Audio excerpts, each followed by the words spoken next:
Digital India અને વિકસિત ભારતના ગુલાબી સપનાઓ વચ્ચે આદિપુરમાં શરમજનક દ્રશ્યો સર્જાયા હતા। શહેરમાં છેલ્લા કેટલાક દિવસોથી ઘરેલું એલપીજી ગેસ સિલિન્ડરની કૃત્રિમ અછત સર્જાઈ છે, જે સરકારના સબ સલામત હૈના પોકળ દાવાઓની પોલ ખોલી નાખી છે। ગેસ સિલિન્ડરની પાયાની જરૂરિયાત માટે પણ જો જનતાએ પોલીસના લાઠીચાર્જ અને ધક્કામુક્કીનો સામનો કરવો પડતો હોય તો સત્તાધીશોએ પોતાની નિષ્ફળતા સ્વીકારી લેવી જોઈએ। આદિપુરની પીતાંબર ગેસ એજન્સી ખાતે શુક્રવારે વહેલી સવારથી જ ગ્રાહકોની લાંબી કતારો જોવા મળી હતી। ગૃહિણીઓ અને મધ્યમ વર્ગીય પરિવારો કલાકો સુધી લાઇનમાં ઊભા રહ્યા છતાં ગેસ ન મળતા ભારે રોષ ફાટી નીકળ્યો હતો। પરિસ્થિતિ એટલી હદે વણસી હતી કે વહીવટીતંત્રએ ભીડને કાબૂમાં લેવા માટે પોલીસ બંદોબસ્ત ગોઠવવો પડ્યો હતો। બુકિંગ કરાવ્યાના દિવસો બાદ પણ ડિલિવરી ન મળતા લોકોના ઘરમાં ચૂલા ઠરી ગયા છે। એક તરફ મોંઘવારીનો માર છે અને બીજી તરફ તંત્રની આ લાપરવાહી।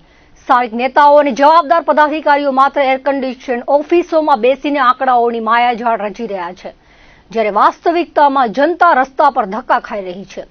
સામાન્ય માણસને પોતાના હકનું ઈંધણ મેળવવા માટે પણ પરસેવો પાડવો પડે છે। જો આગામી 24 કલાકમાં ગેસ સપ્લાય રાબેતા મુજબ કરવામાં નહીં આવે અને એજન્સીઓની મનમાની પર લગામ નહીં કસાય તો જનતાનો આક્રોશ વધુ ઉગ્ર બનશે તેવી ચીમકી ઉચ્ચારવામાં આવી છે।